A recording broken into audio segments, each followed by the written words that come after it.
ቆይ ጽናት ለምን እንደሰበሰበ ነው የሚያውቅሰዋል? ለእኔ ምንም አልነገረኝም። እኔ ምንም አውቀው ነገር የለም።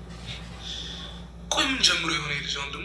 እኔ እንጃ፣ ግን ይችን 2-3 ቀን ልክ አልነበረ። እኔ እኮ እንደውም ታውቂያለሽ ከአንቺ ጋር ይጣላ ምናምን ነበር ይመስል፣ ግን ወፍ ኪራ ምን እንደሆነ እኔ እንጃ፣ ግን ጽናትን አደራ ብሎኛል። ማለት እኔ እንጃ አደራ አለኝ። ወይኔ ኪራ ምን ውስጥ ገብቶ ይሆን? ግራ የሚገባ ነገር እኮ ነው።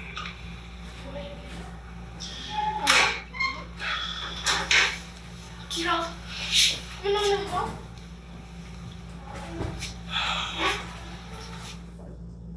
አንቺ ምን ፈረደሽ እዚህ ደግሞ? የኪራ ፍቅረኛ መሆኔን ረስተኸው ነው? ምን? ኪራ አውቃ ነው ብለኝ። ኪራ እሷ እኮ ናት ልጃችንን የገደለችው። ኪራ አትፊ ቆንጅት። ኪራ ለእኔ ያለው ፍቅር አለብልሽን አንቺን ራሱ ምግብሽ ይቀርብ። አንቺ አረመኔ ውሻ ውጪ ከዚህ። አንቺ ደግሞ አፍሽን ዝጊ፣ በሰው ቤት አትንጣጭ። ቆይ አንተ ምንድን ነው እንደዚህ ብራ የምትከተለው? አንድ ነገር በላት እንጂ ሰይጣን። ከዚህ በኋላ እዚህ ቤት ነው አንቺ ጨካኝ ነሽ። ቆይ ልጃችንን ገላይ እዚህ ቤት ልታኖራት ነው? ቆይ ምን አድርጌ ነው ደግመህ እንደዚህ ሰበርከኝ? ኪራ ምን እየተፈጠረ እንዳለ ልታስረዳን ትችላለህ? የቤቲና ኪራ ፍቅር ተመልሷል። አንቺ ጨካኝ አፍሽን ዝጊ። በቃችሁ። ይሄ ቤት የኔ ቤት ነው አይደል? ስለዚህ ከዚህ በኋላ ቤት እዚህ ነው ትሮ አለቀ። ምን አዳሜ ከዚህ ቤት ስወጣ ጨብጨበሽ ነበረ፣ ግን ደግሞ ተመልሼ እንደምመጣ ተናግሬ ነበር። እኔ አንድ ነገር ልንገርሽ፣ ከሱ እውርነት የአንቺ ፈጣጣነት ነው የሚያናደኝ። ሰይጣን ቆይ ምን አድርገሽው ነው? ንገሪኝ እስኪ ምን ብለሽው ነው? ብነግርሽም አትረጂኝም። አሁን ባሌ በጣም ናፍቆኛል። አቅፌው ልተኛ።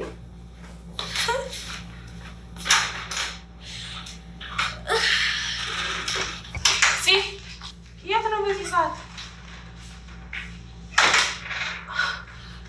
ቆይ ምንድን ነው እየተፈጠረ ያለው? አሰላሙ አሌይኩም ወረህመቱላሂ ወበረካቱ። ውድና የተከበራችሁ የቻናሌ ተከታታዮች እንዴት ናችሁ? ስለምትከታተሉ ስለምታበረታቱኝ እጅግ በጣም አመሰግናለሁ። ያው እንግዲህ ዛሬም እንደተለመደው በአዲስ ቪዲዮ ብቅ ብያለሁ። ውድ ቻናሌ ተከታታዮች ጽናት ክፍል 42 ይዤላችሁ መጥቻለሁ ማለት ነው።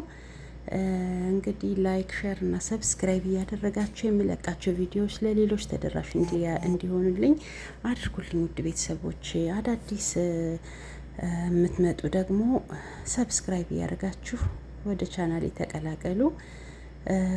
ዛሬ እንግዲህ በጣም የሚገርምና በጣም የሚያስደንቅ ትዕይንት ነው ያለው። ያበደ ፓርት ነው ውድ ቤተሰቦቼ ማለት ነው።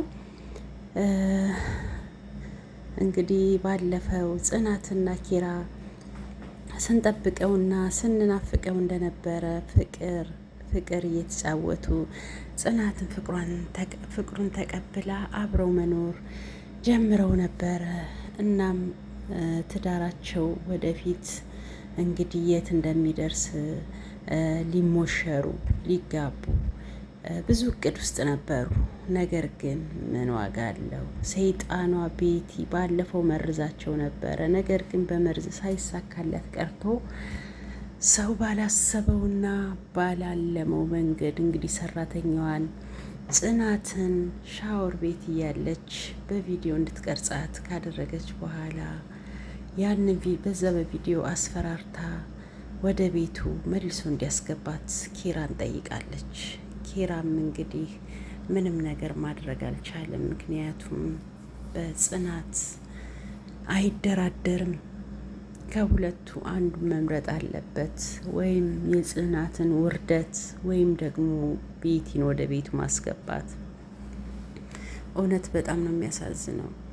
ቤቲ እንደ ቤቲ አይነት ሰይጣኖች በምድር ላይ ሰይጣን ራሱ የሚቀናባቸው ነው። በቤቲ ያው እንትኗ ብትሆንም ማለት ነው። ቤቲ አሁን ሰይጣን ራሱ በጣም ነው የሚቀናባት። እንደዚህ አይነት ሰይጣናዊ የሆነ ቀመር እርግጠኛ ነኝ ሰይጣን ራሱ መቀመር አይችልም፣ ይከብደዋል።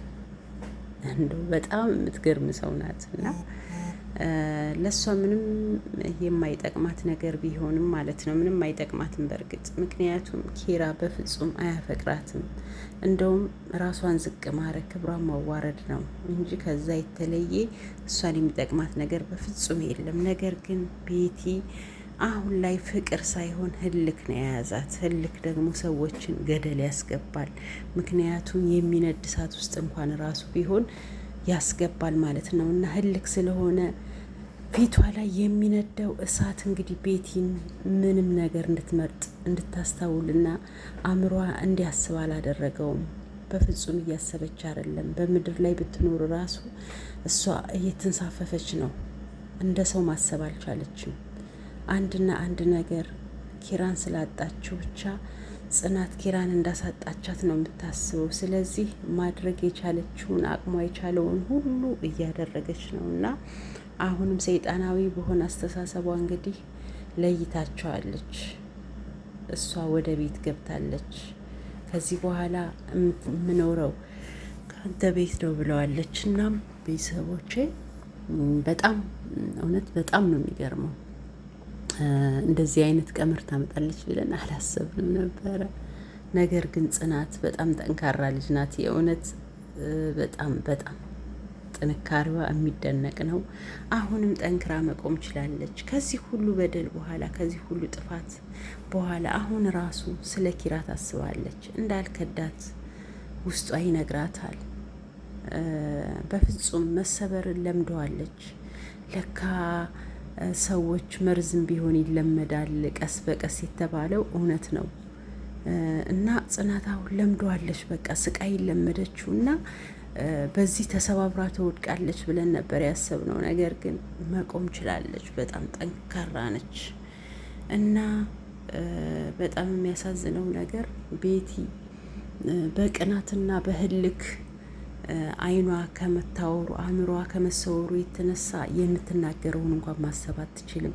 ምክንያቱም በፈጣሪ ስራ ሰራተኛዋ ፈጣሪ እንግዲህ እሱ ሁሉንም በምክንያት ነው የሚፈጥረውና የፈጠረውን ልጇን በሽተኛ ልጇን ለማሳከም ብላ እንደዚህ አይነት ሁሉ ስህተት ውስጥና ወንጀል ውስጥ ኃጢአት ውስጥ እየገባች ነው። ነገር ግን በፈጣሪ በሰራው ልጅ እንኳን ራሱ እየሰደበቻት ነው ያለችው ቤቲ። በቃ ምንም ነገር ከዚህ በኋላ ህይወትን ማሰብ አልቻለችም እና ሰራተኛዋም እየተጸጸተች ነው። በእርግጥ አውቃ አይደለም ማለት በዚህ ጥግ መሄድ የለባትም ነበረ። ልጇን በሽተኛ ቢሆን ሌላ መንገድ መምረጥ ትችል ነበረ። ነገር ግን አሁን የመረጠችው መንገድ በጣም በጣም የተሳሳተ ነው እና ጽናት ደግሞ ከአንድም 2 ጊዜ 3 ጊዜ ስታወራ እየደረሰችባት ነው። ነገር ግን እርግጠኛ ሆና ስለምን እንደምታወራ ማወቅ አልቻለችም። እንደገና ደግሞ ኪራ ራሱ አምኗታል። ሰራተኛዋ መጀመሪያ ከቤቲ ጋር ግንኙነት እንዳላት ማሰብ አልቻለም እና አሁንም በጥፋት ላይ ጥፋት እየተጠፋ ነው። እዚህ ጋር ግን የገረመኝ አንድ ነገር አለ። ኪራም ቢሆን ጽናት አልሰማችም። ኪራ ግን ይሄንን ቪዲዮ እንዴት ልታገኙ ቻልሽ? እንዴት ማለት አልቻለም። እንዴት ከየት አገኘሽው? ምክንያቱም ያው እንግዲህ አሁን ሰራተኛዋ ከገባች በኋላ ነው የቀረጸችው እና በጣም ገርሞኛል። እንደዛ ማለት መጠየቅ ምናምን ነበረበት። ምክንያቱም በዛ ምክንያት ቢያንስ ሰራተኛዋ ሰላይ መሆኗ ይታወቅ ነበረ እና በጣም ነው የሚያሳዝነው። የአሁኑ ፓርት እውነት በጣም ያሳዝናል። ምክንያቱም አሁን እንግዲህ ጽናት ምንድነው መጨረሻዋ? ቤቲ እንደዚህ ሆና ባል እንደማይሆናት ታውቃለች። እሷም አሁን አብራው የመኖር ሳይሆን የመበቀል ስሜት ነው። ነገር ግን አንዳንድ ጊዜ እኛ ያው በቃ ሰዎች ስለሆንን ነው እንጂ እና ደግሞ ቤቲ ደግሞ በቃ ምንም ነገር ለሚፈጠረው ነገር እንትን ብላለች። ህይወቷን ረስታለች። በቃ ህይወት የሚባል ነገር መኖር አትፈልግም።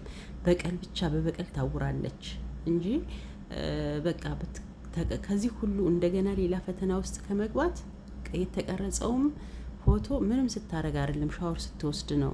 ሰው ሻወር ሲወስድ ራቁቱን ይሆናል። የቀረጸው ሰው ይፈርበት እንጂ እሷ ምንም አፈር እና መሳቀቅ የለባትም ነበረ። ነገር ግን ኪራ ይሄ እንዲሆን አልፈቀደም።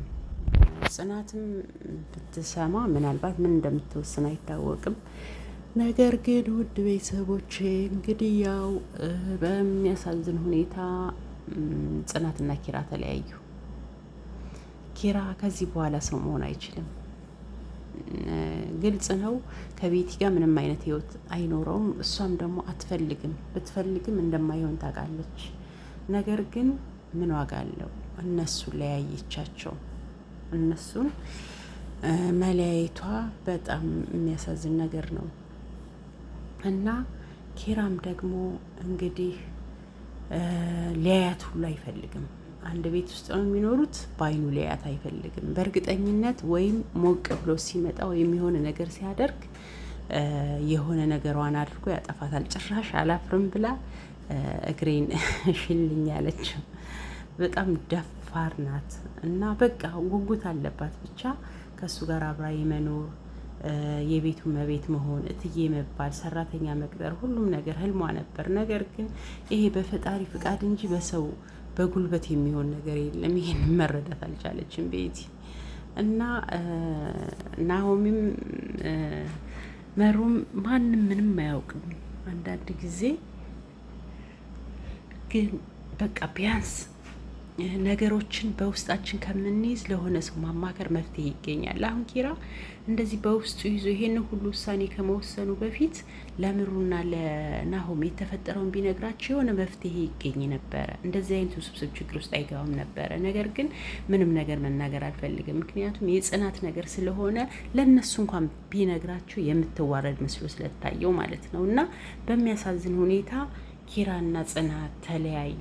ቤቲ ወደ ኪራ ቤት ገብታ የቤቱን መቤት ሆና እትዬ እየተባለች ነው። ውድ የቻናሌ ተከታታዮች እንግዲህ የዛሬው ትዕይንት ይሄን ይመስል ነበር። በቀጣይ በአዳዲስ ቪዲዮዎች በአስተማሪና በተለያዩ ቪዲዮዎች መልሰን እንገናኛለን። ቻናሌን ሰብስክራይብ እያደረጋችሁ የምለቃቸውን ቪዲዮዎች ላይክ እና ሼር እያደረጋችሁ አበረታቱኝ። እጅጉን በጣም አመሰግናለሁ ውድ ቤተሰቦቼ። በቀጣይ ፓርት እንግዲህ የሚሆነውን የሚፈጠረውን እናያለን። እናንተም ግምታችሁና አስተያየታችሁን በኮሜንት እየጻፋችሁ አብረን እንቆይ የቻናል ቤተሰቦች። የዛሬው በዚሁ አበቃ። በቀጣይ በአዲስና በተለየ ትዕይንት እስከምንገናኝ ድረስ ሰላሙን ሁሉ እመኝላችኋለሁ ውድ የቻናል ቤተሰቦች። ባይ ባይ።